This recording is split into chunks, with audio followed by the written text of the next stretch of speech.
Здравейте! В днешния урок ще ви покажа как се прави прибавка и свивка.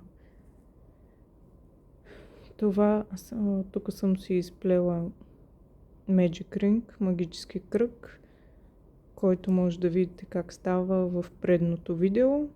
И сега ще ви покажа как се прави.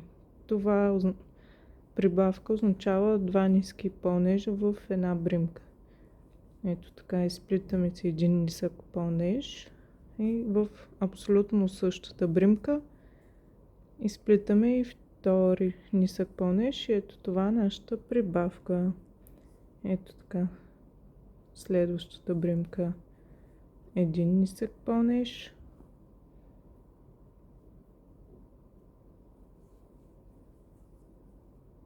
в същата бримка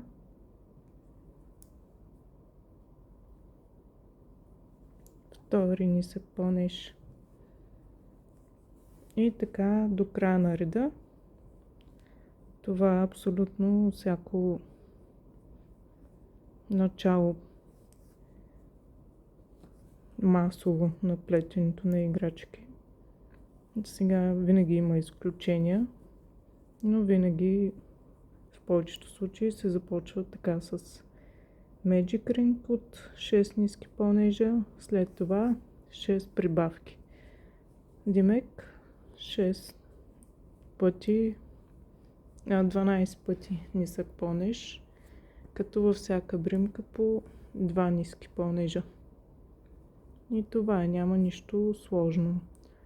С практика става много лесно и елементарно.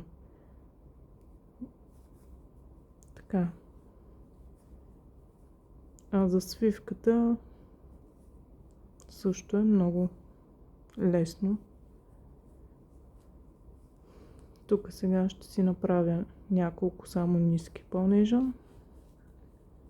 и ще ви покажа как се прави и свивка.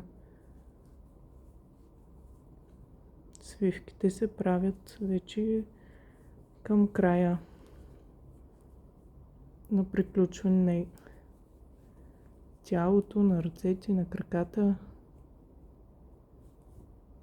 В началото се работи основно само с прибавки или надавки, някои им казват.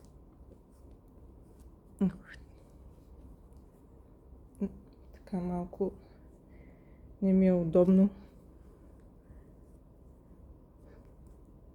докато снимам. Но ето сега ще ви покажа как се прави свивка.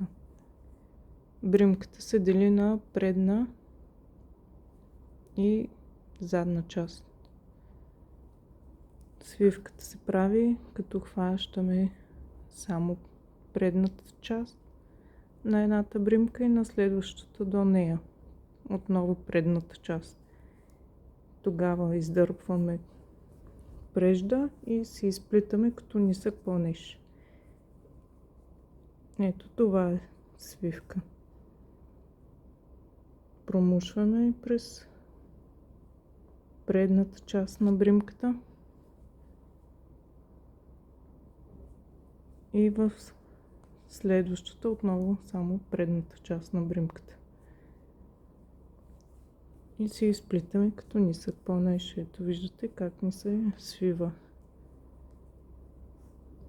И това е.